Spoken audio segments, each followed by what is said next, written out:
Fourth story of the day is about the Yellow Vest protest. It's been going on every weekend now. I mean, it was pretty weird, I have to say, before I talk about it. There was a gas explosion. They said it was a gas leak and a whole building caught on fire. Pretty sketchy, like right before the protest. Maybe it happened. I don't know. I just thought that was weird. Also, they're talking about taking their money, divesting from the banks. It's got all the working people. It's a real movement in France.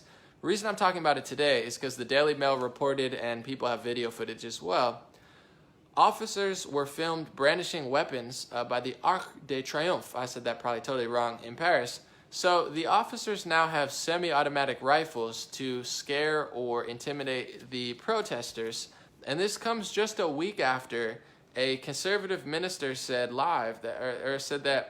that the police should live fire on thugs who are beating up the police. Although I will say, like, yeah, if you beat up the police, I don't know about live fire, but definitely something should be done about that. You shouldn't let them beat up the police. However, I'm not saying that he's wrong for saying that the police should defend themselves. What I am saying is you can't really defend yourself in Europe like you can in the United States, and it's never a good idea to give the police and the government all the guns, and you don't have any. I'm not saying the Yellow Vest should be out there, shooting people or brandishing guns, but I just don't like the idea of Europe or anywhere in the world, and liberals and progressives here, they say, no, we're just going to get rid of automatic rifles. No, we're just going to do this.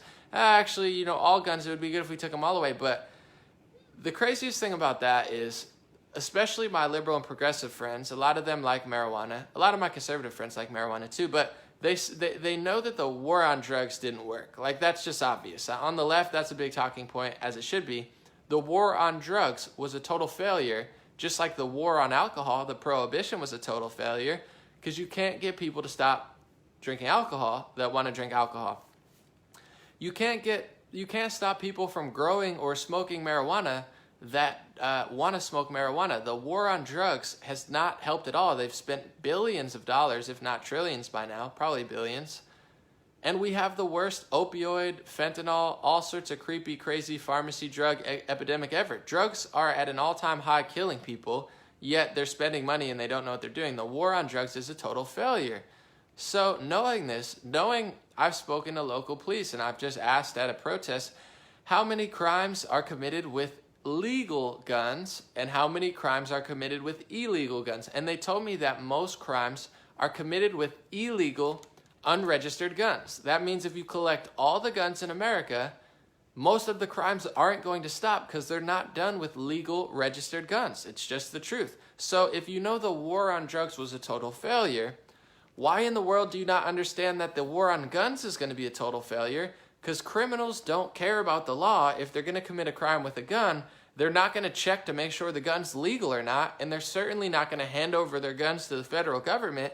That's just blatant common sense. So with Europe, they don't have that right in many places. I think the Swiss do. Maybe other places they have certain laws that they can do.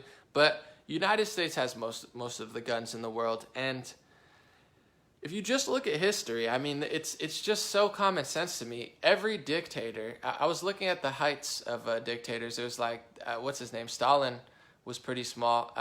Owen Benjamin talks about it a lot. Height, he's really tall. But it's interesting. And they always said Napoleon, a lot of them have the Napoleon complex where they're just like, they're super power hungry because they're tiny. Just a side note, I was doing some research on that. I was like, I wonder how tall Hitler and Stalin were. And they're not that tall. Anyway, I think it was actually Hitler was 5'7", Stalin was 5'5". Anyway, anytime in history they took the guns, it always backfired. Mao, Hitler, Stalin, the list goes on.